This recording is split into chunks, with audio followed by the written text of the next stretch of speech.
Hi guys, this is Mima. Thanks for checking out my channel. And today I'm going to be talking about what everybody else is talking about online, the case between Cardi B and Tasha K. But I'm going to be speaking more so about the financial aspect because I am a certified public accountant. So let's get into it, okay? Excuse me. Okay, just a heads up. I don't do a lot of editing of my videos at all. If I do any, my daughter has done some for me. So my videos are raw and uncut. If you don't like that, please skip this video and go to the next, okay? Because there's plenty of videos out there talking about this case. And you're going to see me look down. I took a couple of notes and I may look at my monitor. Just a heads up, okay? But basically, this litigation was between Cardi B and Tasha K. Cardi B sued Tasha K. Tasha K tried to to sue Cardi B as well, but that wasn't successful. That case was thrown out. So this case was just Cardi B suing Tasha K for all the, lies that she has said about her over the years, mainly about her having sexually transmitted infections and, things that she knew that were untrue. So, of course, I mean, who am I to judge? But the judge decided that Tasha K was wrong for speaking, lies about someone. And you can say that Cardi B is a celebrity and she should have thick skin, but everybody has emotions and feelings. And when you hear people speaking lies about you, it hurts. So I kind of get, where Cardi B is coming from, and I kind of get where Tasha K is coming from because, Cardi B is like, these are lies. Cardi B has a daughter, and although she does things, that obviously she's comfortable with, she doesn't want her child seeing things online that are lies about her. So I feel like Cardi B really sued Tasha K to prove a point and to set precedent because I don't know if this has happened before. I know back in the day, before all of this vlogging, they had like tabloid magazines like the National Enquirer and magazines like that, and they will print lies about celebrities. And I know there were lawsuits, but, I was young back then. So I don't know if anyone actually won and actually, received monetary settlement between, from those tabloid magazines. But, so, yeah. So Cardi B, the judge found Cardi B to be in favor of the lawsuit, and Tasha K now owes Cardi B a judgment of $1.25 million. And a lot of people online are like, whoa, Tasha K is gonna be broke. I don't think that is the case. Cardi B did win, as she should have, said the judge, and says, most people. But Tasha K won as well. Let me tell you guys, okay? Tasha K won. Here's how I'm gonna break it down to you. First of all, Tasha K is not, she's a smart cookie. She and her husband, and she has a team around her.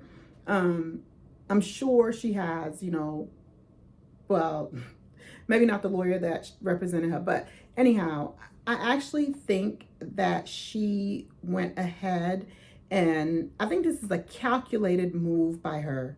Yeah, she knew the risk, and I think she, basically weighed the risk of moving forward with this lawsuit and not just, because she could have swept it under the rug. Cardi B issued a cease and desist letter to Tasha K, and she did nothing. She did not remove the comments nor the footage. And then Tasha K herself said that prior to the lawsuit, Cardi B offered to settle out of court, And I'm sure that settlement included Tasha K just taking down the video. But Tasha K said no, she wanted to take it to the courthouse and be in front of a judge for 5 or 6 days. And that's what happened. Okay, let's talk about exposure. CARDI is, considered a celebrity, a superstar, whatever. Tasha K is a blogger, a vlogger. I think she mainly does YouTube, but she has, a website and stuff like that. I've watched Tasha K occasionally throughout the years, because I think she's been doing this for like 3 or 4 years. Now, what I will say about her is, for someone to grow their channel to 1 million viewers in 3 or 4 years, you have to put time and effort into what you do and a lot of thought. So I do believe that Tasha K knows what she's doing, and she weighted the risk of as far as what could be the outcome.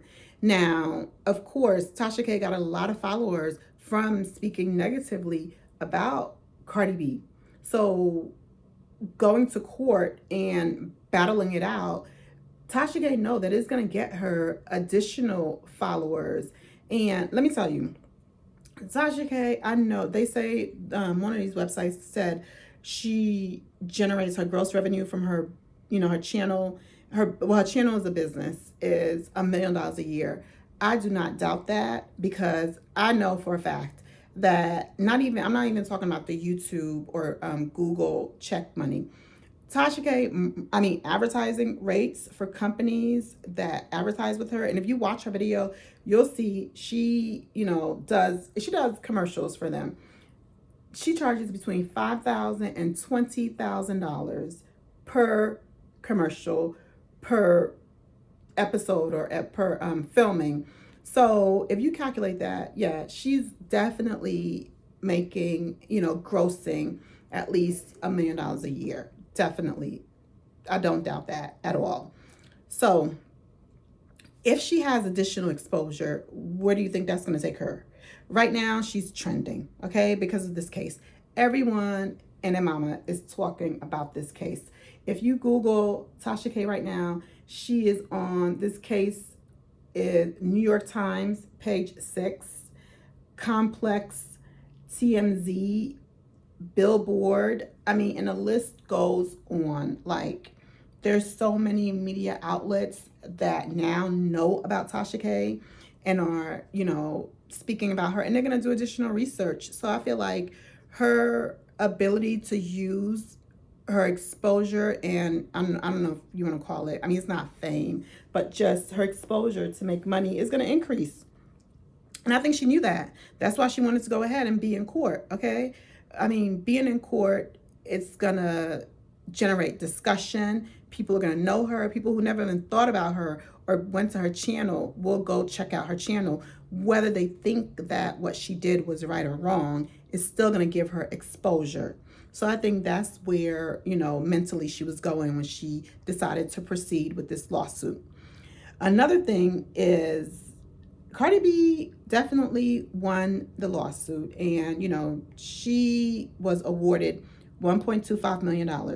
When that happens, you do not leave the courthouse. CARDI did not leave the courthouse with a check in her hand from Tasha K. No. Judges, they do that. They judge the case and they give a verdict, and give the remedies to satisfy, whatever situation may be. But judges are not collection agents, okay? So CARDI has to collect $1.25 million. And I'm sure Tasha K's structure of her business structure of her channel consists of a business and maybe, her as well, personally. So I'm sure probably CARDI sued both Tasha K, the person, and the business. Because the business is a production company that puts out the videos. And if she did that, a business being, sued and having a judgment on them is an easy remedy for that. A really easy remedy for that. All you do is dissolve the business and it's gone. The judgment is gone against the business. Now, the person that is that own the business and the person that is the guarantor of the business could be, or more than likely is also sued. So even though you dissolve the business and the business will no longer exist, and just because she dissolves the business doesn't mean that she has to shut down her channel. It's just a matter of changing ownership. You dissolve one business and you transfer the assets of that business to a new business and register in your state. It's easy, it's simple, you know. So that's how she can get out of the company having to pay the $1.25 million. But if she doesn't want to do that, and personally, I mean, she can, we all know, file bankruptcy. And when you have a business, you elect how you want to be paid. She has a staff, so she pays them. I'm sure her husband is on payroll as well. So you elect how you want to be paid as the founder of the company. And so you can be paid a lot or a little. You know, she can decrease her salary and file bankruptcy. And again, that judgment is gone, you know, and CARDI does nothing. I mean, the people might be like, oh, CARDI can garnish her check. I mean, I'm sure Tasha's legal team is smarter than that to allow that to happen. That's simple. That's like people without money get their checks garnished because they don't know what to do to protect themselves, you know? So yeah, Tasha K may not ever have to pay this money to CARDI. CARDI may be waiting for this money for a very long time. And I mean, quite honestly, she's probably not even waiting for it. It's more than likely not even about the money. It's about the principle to CARDI. And again, I believe that she was trying to prove a point that you just can't make up lies about people and put it out there on the internet, even though a lot of other people do. But, you know, she wanted to prove a point because she was the victim. And like she said, she suffered mental, you know, she suffered mentally because of this. And I do believe that, you know, that could happen if you're not if you don't have thick skin, if you're not able to, you know, take the comments that you read and just, you know, forget about it, then it will haunt you. You know, we're all human and we all have emotions. And some people manage their emotions differently. Some people can just brush it off. And some people, you know, think about it and it haunts them. And it seems like that's what was happening with CARDI. So that is my perspective about this case. You know, CARDI, she definitely won, you know, and part of the judgment, I mean, I don't even think it's about the money. I hope that, you know, part of it is that Tasha has to take the video down because that's what, you know, CARDI wanted in the first place. But in summary, Tasha K won too, okay? Because this, I can promise you, she is going to benefit financially off of this whole lawsuit. Another thing, even if she doesn't decide to dissolve her business or, you know, do the bankruptcy route, she also has the option of paying CARDI. I mean, she doesn't have to pay her like all at once. She can pay her over, you know, however many years, as long as she's making an effort to pay her. You know, she could do that. She could pay her maybe $100,000 a year. And for a business making, you know, grossing $1 million, she could look at that at like a marketing expense. Although technically for a business, if you, in this situation, the money that she has to pay to CARDI will be a tax deduction for her business. And actually, it will also be, if she pays out of her personal pocket, if she decides to pay a portion out of her personal pocket, it will be a tax deduction on her personal taxes as well. But I'm sure she's not going to want to pay the lump sum. So however she breaks it out to pay, I mean, she can pay it and it's going to come back, and yes, she's paying out the funds, but she's going to get some level of benefit as far as decreasing her tax liability. And then I'm sure this girl is going to flip it and make some money off of it. You know, she's going to get some more viewers. I mean, people are going to advertise because let's just face it, 1 million people follow her. What does Tasha K talk about? Gossip. Okay. I'm guilty. I know who she is. I watch her. You know, to me, she's entertaining. I never really saw the videos that she did about Cardi B until, you know, now when the case is going on. But she's entertaining. Some people feel like she's loud and obnoxious, but I think she's a shock jock, you know, and I think that's the method that she's trying to use to get to where she wants to go in life, you know, financially. She's a shock jock. When she started, you know, it looked like she was just, I don't know, like in an apartment filming her videos or whatever. And I think she said she used to be a waitress or something. And now she has the business grossing $1 million. So I mean, anyone would say financially she's doing pretty good. If what she does, she's able to sleep at night and she doesn't have any guilt, then hey, she's doing good. Me personally, you know, I wouldn't be able to live with myself knowing that I'm causing somebody else that level of pain. But that's what she does. That's what she does. And when you look at it, you know, there's been other shock jocks. Let's just look at the history. Wendy Williams. Wendy Williams was on the radio talking crazy about people, talking crazy to people. I mean, the things that would come out her mouth when she was on radio were insane.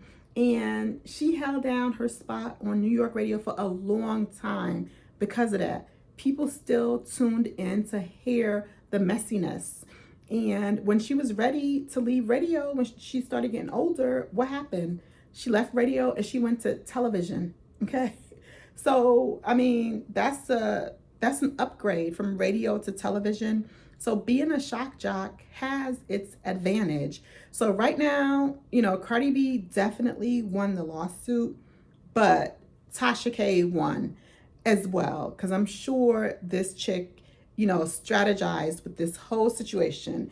And I'm sure she measured the financial risk and the impact and how it could benefit her, you know, if she got the additional exposure. What I mean, back in the day, like, you know, used to hear the saying that, oh, any publicity is better than no publicity. Outlets that did not know who Tasha K was are now speaking about her. And it's only going to continue. You know, they're going to reference her, you know, as the blogger that was sued by Cardi B. You know, who knows? She might even make it to television by going down this route. So, you know, that's my perspective about this whole case. Let me know what you think. You know, I'm saying that yes, Cardi B won the lawsuit, but Tasha K won in the exposure game and, you know, basically increasing, you know, her net wealth or her pockets by doing something like this, you know. So that's my view. Let me know what you think. Comment below. If you like the video, go ahead and press the like button and subscribe for more videos. But thanks for watching. Bye.